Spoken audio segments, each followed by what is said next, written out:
Related to normal PCM system, we say that the PCM system performance increases with increasing number of bits. When all three switches are on the left side, it is 8-bit PCM. When first one on right 7, first two on right 6, and all three on right is 5-bit PCM. So as the number of bits goes on increasing, the performance of the system is improved. आपण ती recovery बघितली की sign signal better आणि better recover होतात. This time the recovery is not expected. This experiment is related to compounded PCM. Compounding is compression and expansion.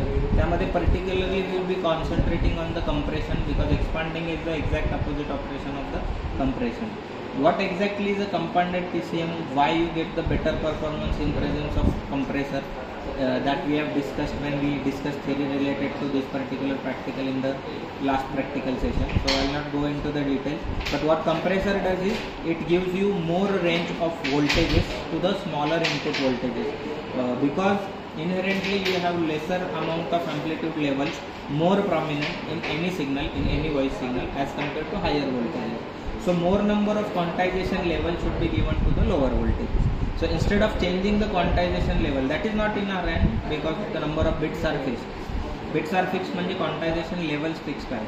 पण त्या number of quantization, so suppose it is 8-bit PCM, that is 64 to raise to 8, not 64, 256 levels will be there.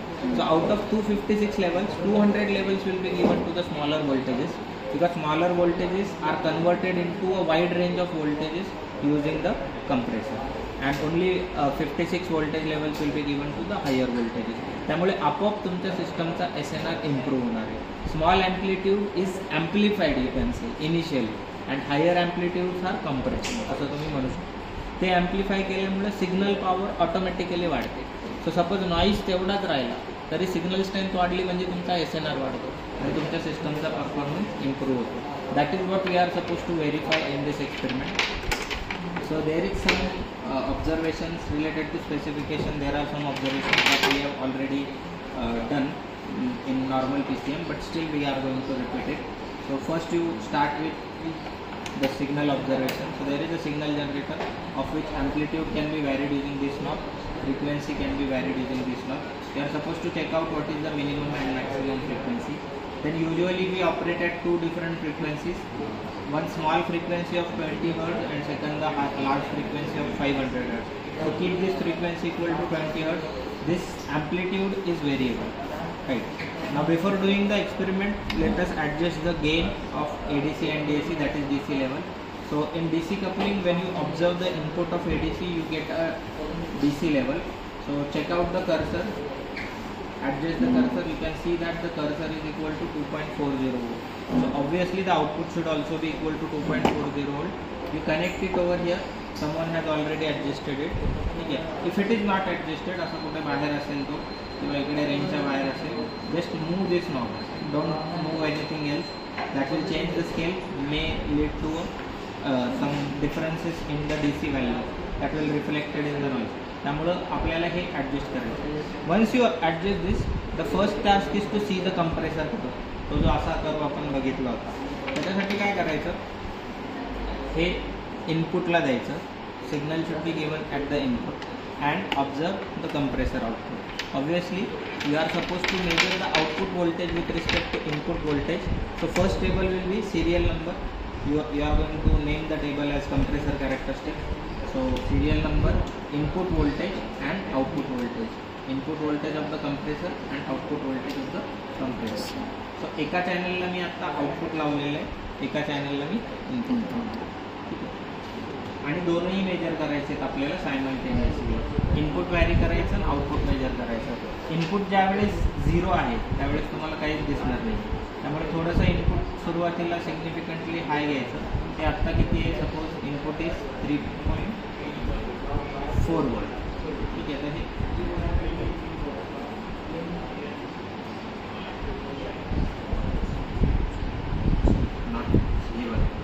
Blue one input is 220 millivolt, 240. थोडंसं वाढवलं की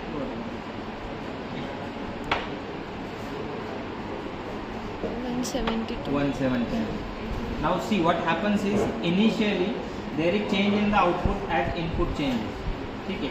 But after certain time after certain time what happens is even if the amplitude is varied by much amount, output तुमचं जास्त अमाऊंटने vary होत नाही. That is the compression.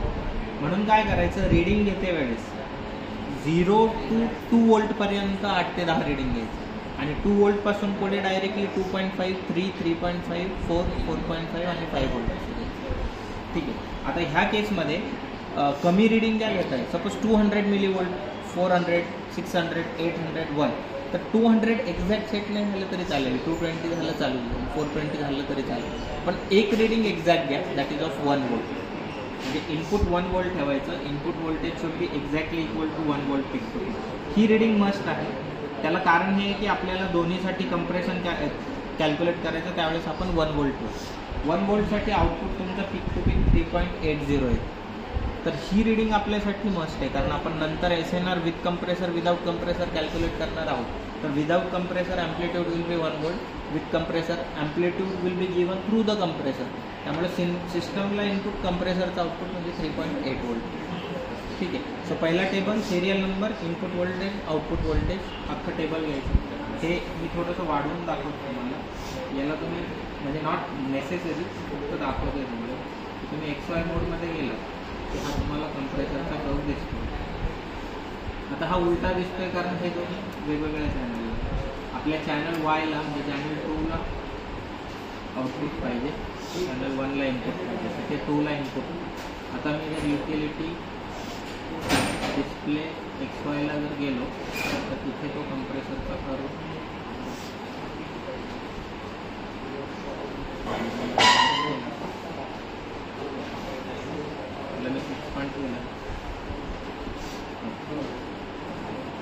ती जी characteristics आपण बघितली होती ती characteristics just sake of observation. तुम्ही हे ॲक्च्युली रीडिंग घ्यायचं आणि प्लॉट करायचं, मग तो बरोबर तसा कर्व येईलच तुम्हाला. ठीक आहे. त्याच्यानंतर आपण we will start our readings of noise. So याच्यासाठी इनपुट जे असणार आहे ते तुम्हाला 1 volt peak to peak set करायचं. हे इनपुट एकदा 1 वोल्ट पिक टू पिक केल्यावर नंतर ऑब्झर्वेशनची गरज फक्त फ्रिक्वेन्सी चेंज करताना लागणार आहे. आता फक्त काय करायचं, हे आपल्या इनपुटला द्यायचं अँड जे अगोदर केलं होतं तेच आउटपुट सबट्रॅक्टरला द्यायचं.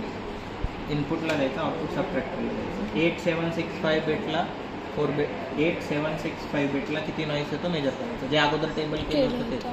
बरोबर आहे. आणि त्याचंही रिव्हिजन होईल. हे this is without compressor, no compressor is there. With कंप्रेसरला फक्त काय करायचं, हा इकडे द्यायचा आणि ह्याचं आउटपुट येतो. परत 8765 बिटला किती नॉईस होतो मेजर करायचं. फक्त गोष्ट काय, Wien it is without compressor SNR will be 20 log 1 volt divided by noise. And Wien it is with compressor SNR will be output of compressor. कारण सिस्टमला इनपुट आपण कंप्रेसरचा आउटपुट, सिस्टमला इनपुट सिग्नल व्होल्टेज किती, हे नॉट दिस वोल्ट. सो हे जे आहे ते, सो 3.8 होतं रफली. So 20 log 3.8 divided by noise, that will be SNR. This is for 20 hertz. मग ते तुम्ही काढून घ्या. हा सिग्नल 500 हर्ट्जला सेट करा, 20 हर्ट्जचं 500 हर्ट्ज, आणि परत दोन्ही टेबल रिपीट. सो मागच्या वेळेस जे 2 टेबल घेतले होते त्याच्याऐवजी 4 घ्यायचे. 1 with compressor, other 1 without sense. ठीक आहे. विथ कंप्रेसर म्हणजे सिस्टममध्ये कंप्रेसर ॲड करा. 4 रीडिंग घ्यायचं आणि कॅल्क्युलेशन. यात ऑब्झर्वेशन वेव्हफॉर्मचं काहीच नाही आहे, त्याच्यामध्ये फक्त कॅल्क्युलेशन आहे. हे फक्त एकमेव